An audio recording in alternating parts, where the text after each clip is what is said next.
So, Jump Force, even though Steam stating that the reviews are mostly positive, we all know it ain't. I mean, if it was, the game would still be available, right? Right? So if you have clicked on this video, there is a very good chance, and I'm assuming you already know what Jump Force really was, and you can be either someone who hates this game or doesn't hate it. Doesn't matter. Don't give a fuck. And today we're gonna just talk about why Jump Force failed. And if you clicked on this video just looking at the beautiful picture of Luffy on the thumbnail, I'm just gonna let you know that Jump Force is a game where anime characters from different franchises come together and just beat the shit out of each other. And I love this game because I get to play with my favorite characters like Luffy, Naruto, Goku, and beat the ever living shit out of Midoriya, because Midoriya, man. So let's talk about why Jump Force failed, shall we? So to start with, the combat of the game. The combat is good, like not really good, but 4 out of 5 for a fighting game. And fighting game combat tends to be pretty complicated. Like there isn't even a learning curve. It's a goddamn fucking wall. You have to have any sort of experience before playing any kind of fighting game. But that isn't really the case here. Combat is really simplified, unlike other games, which I really love. I don't play fighting games professionally. I play fighting games more casually, which if you are a fighting game fan will seem like an alien of a concept, like what?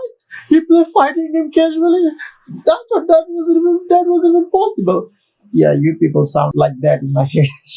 don't ask questions. Okay, so as I was saying, it feels like an alien concept if you say you play fighting game casually, because if you have ever played any kind of fighting game, you know how ridiculous the inputs are. You know how there is like a paragraph worth of combos for like each character, and mechanics which seems to be ever changing, going from one game to another. As a casual player who only plays once in a while so he can kick the booty of his dumb friends who have no idea how a controller works, combos being pretty easy and short are a nice thing, alright? You may not like it, but I would really not try to learn an entire language worth of combo just to understand why Chun-Li is Chun-Li. So even though I said the combat is pretty simplified, people really want to learn a paragraph worth of combos, which is understandable. It's a fighting game. You want to differentiate yourself from a button masher, and this game feels that complexity department in other various factors. But before I get to that, this game being simple isn't really a bad thing. Like for example, recently every game has started to include simplified combat for morons like me. Like, do you see this chart over here? It's from my favorite fighting game series called the King of Fighters, and yes, this was a character combo in like KOF 11 or something, I forgot.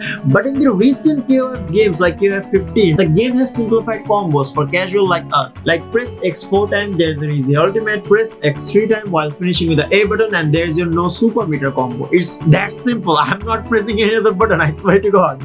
Now this game can afford to do this because it's an already established title, so including this can bring new non-fighting game player while still appealing to the professional and fans of the OG series. So Jump Force entering into this new fighting game market with its main feature being an entire anime fighter trying to appeal to a group of people who go nuts if you call their favorite character maid, owning 6 different body fillers while also vowing to never interact with any real human being. You can see why they chose to have simplified combat system, right? But now you may be asking how this game can be simple but complex at the same time. Well, that comes in the form of you not playing one simple character. And I know there are games where you change character every round, or some where you only play as one character. But in Jump Force, you don't really play with one character. You actually play with 3, which can be interchanged in any given time, and they all share the same health bar. So you're not really playing one, you are actually playing 3, and this is where the complexity begins. Because you have to learn all 3 in an efficient way without reaching your combo limit. You can't just spam attacks like a brain-dead Virgil. Oh my god, did I say Virgil? You can't just spam attacks like a brain-dead Vegeta. You have to play and swap accordingly, and that's where the complexity begins. So you're not really playing and doing the same combos as Ryu for like 3 straight rounds. And I would argue the gameplay looks more entertaining and pleasing than any, and yeah, I said that, any other fighting game. Like, I challenge you, if there's anyone watching this video who is not a fighting game fan or doesn't play fighting games all the time, go watch any fighting game tournament and you for sure will feel bored by the third third round. Because all the fighting games have restriction. You just can't go guns a blazing, killing everyone with your supers. No, you just can't do that. You have to slowly build your super meter and then charge with your stupid attack. But in this game, it's never like that. The gameplay is always entertaining to watch. The visuals also complement the game really well, like an actual anime. And just to prove this point, the rest of the video, cut this part out. The rest of the video, you're gonna see the gameplay of this game, and I swear you're gonna love it. So while researching, I have read that many people say the combos are pretty boring, the gameplay is pretty simplified, they don't like the combat, yada yada yada, blah blah blah.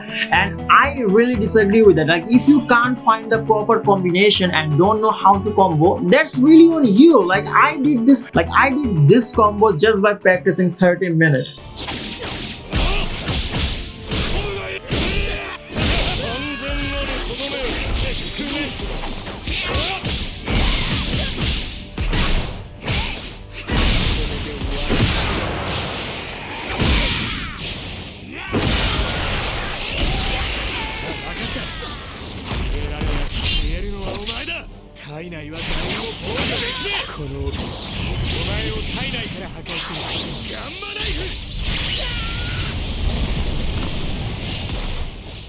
And just so you know, this is just 3 characters and there's like 40 of them, maybe more than 40, I didn't count. Imagine what you can do with like 40 characters. And many people say that they don't like the game because they just spam shit. Like, bro, really?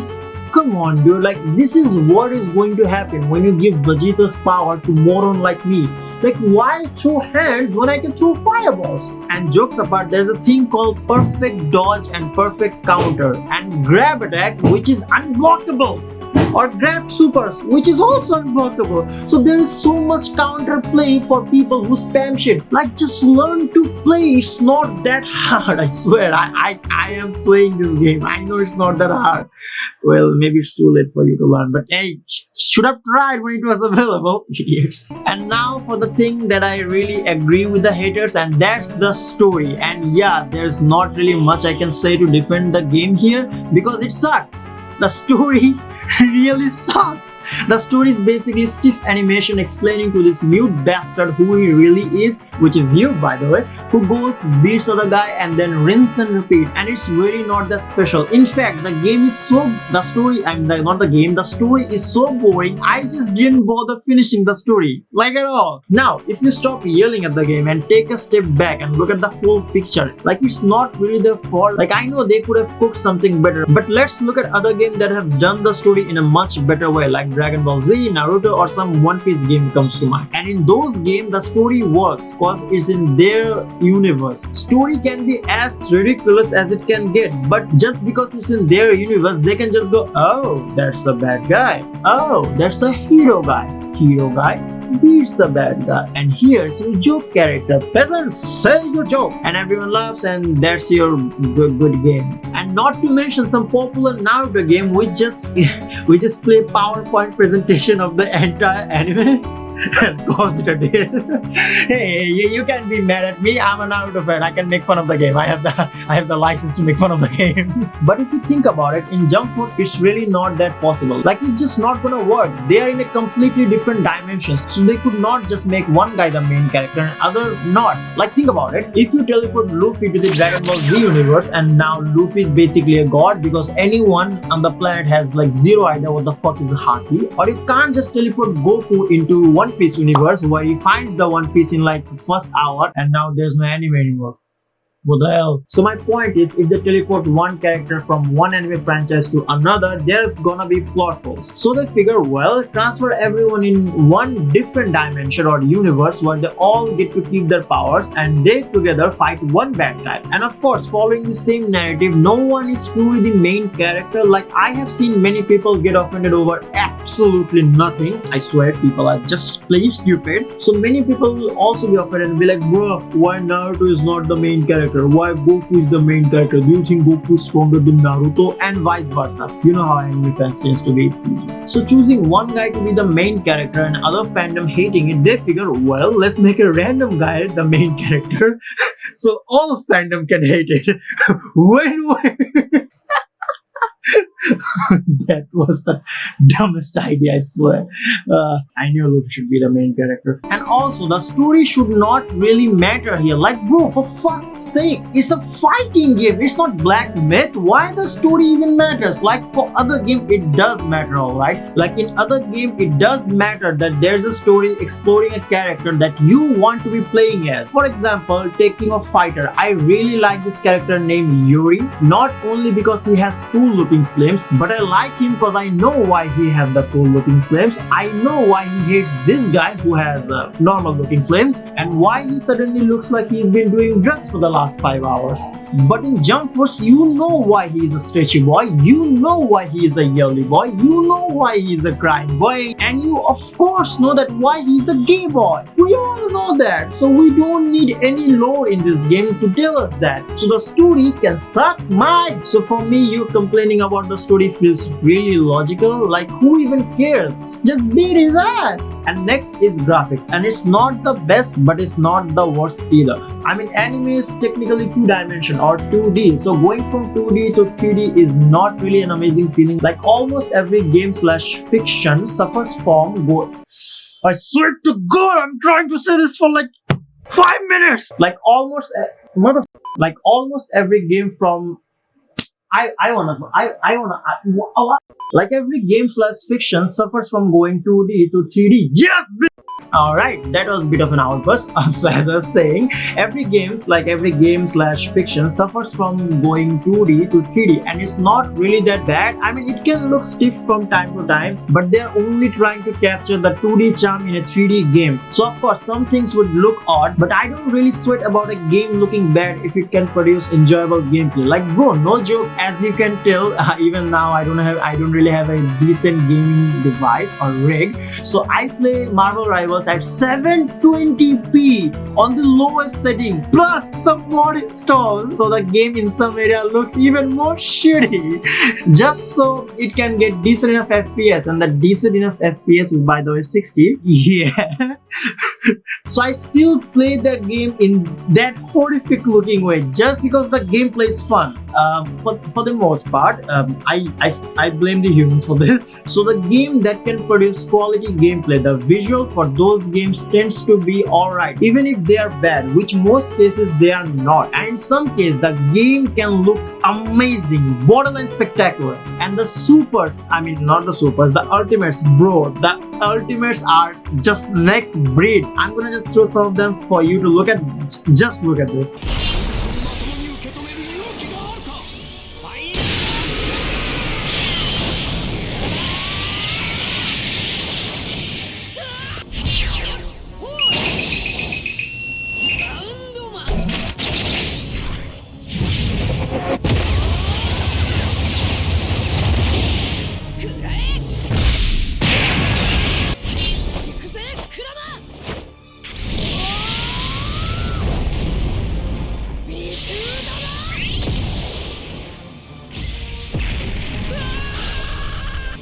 まだら全力で答えよ。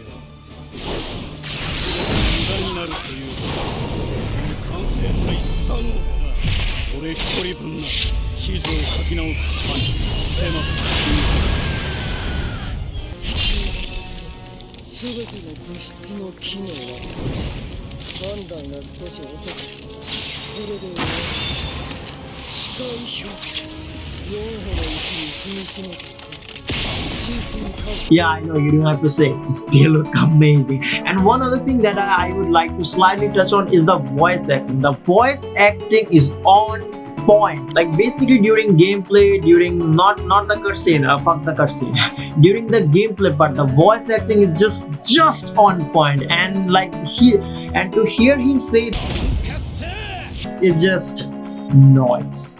Now to the spoilers. Now I have seen many people in Reddit and especially YouTube complaining about the game containing spoilers, and like come on, do I really have to explain this? Let's say you wanna play Sasuke, right? If you're gonna play Sasuke, do you really wanna play as weak child Sasuke? Of course not. You want to play as the strongest one. Unless you want the roster to be like 6 Sasukes, Looking at you, Naruto Shippuden. Like, no joke, half of the game roster is just duplicates. They be like, look, we have Naruto as a child. We have Naruto as a child, but on a swing. We have Naruto as a child on a swing, but wait for it, he's sad. We have Naruto as a child not on a swing. Wait for it, he's still sad. And last but not the least, yeah, we have Naruto with a gun. Yeah, he's watching too many American shows lately. Jokes aside, I get the point of those. A dedicated Naruto game needs 11 form of Naruto, so you can enjoy all your swinging sadness. But here,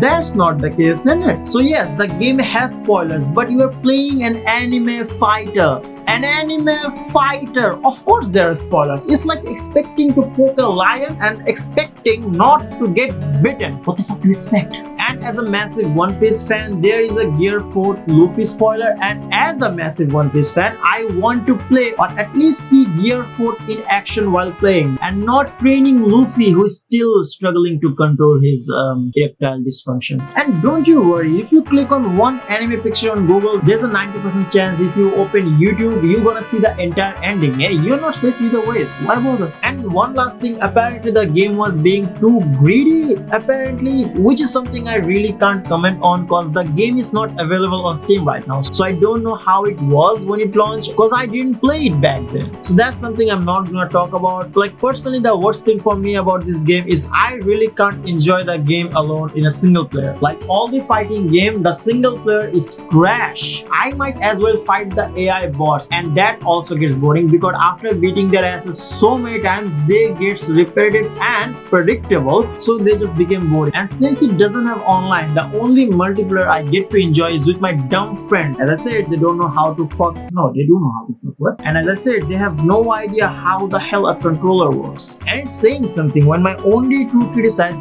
yes, my only true criticize is just I cannot play the game. And by the way, if you're thinking how I got the game, even though it's not available on Steam, well.